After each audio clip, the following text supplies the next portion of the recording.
দেখতে পুজোর 4টে দিন কিভাবে কেটে গেল বুঝতেই পারলাম না। আসলে ভালো সময়গুলো খুব তাড়াতাড়ি চলে যায়, এটাই নিয়ম। তাই সকালবেলা উঠেই মেয়ে রেডি হয়ে গেছে, যেহেতু আমি রেডি হচ্ছি তাই মামামেরও বায়না যে আমাকে শাড়ি পরিয়ে দাও, আমি তোমার সাথে বরণ করতে যাব। তাই মেয়েকে ভালো করে সাজিয়ে গুজিয়ে দিলাম। ও আমার সাথে মানে যখন ওর 2.5 বছর না 3 বছর বয়স তখন থেকেই ও শাড়ি পরে আমার সাথে যায় ঠাকুর বরণ করতে। আমারও ভালো লাগে, ওকে ছোট ছোট মা দুর্গার মতো দেখতেই লাগে।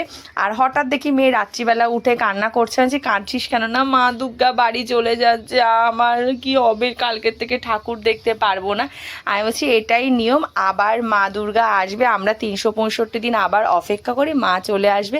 তাই যাই হোক, আমারও বরণ করা হয়ে গেল, মেয়েরও বরণ করা হয়ে গেল। মেয়েরও ইচ্ছা একটু সিঁদুর খেলা খেলবে, তাই ও আবার একটু সিঁদুর খেললো। মাকে বরণ করে বড়দের সাথে একটু সিঁদুর খেলা করে বাড়ি চলে এলাম। সবাই ভালো থাকবেন, শুভ বিজয়া।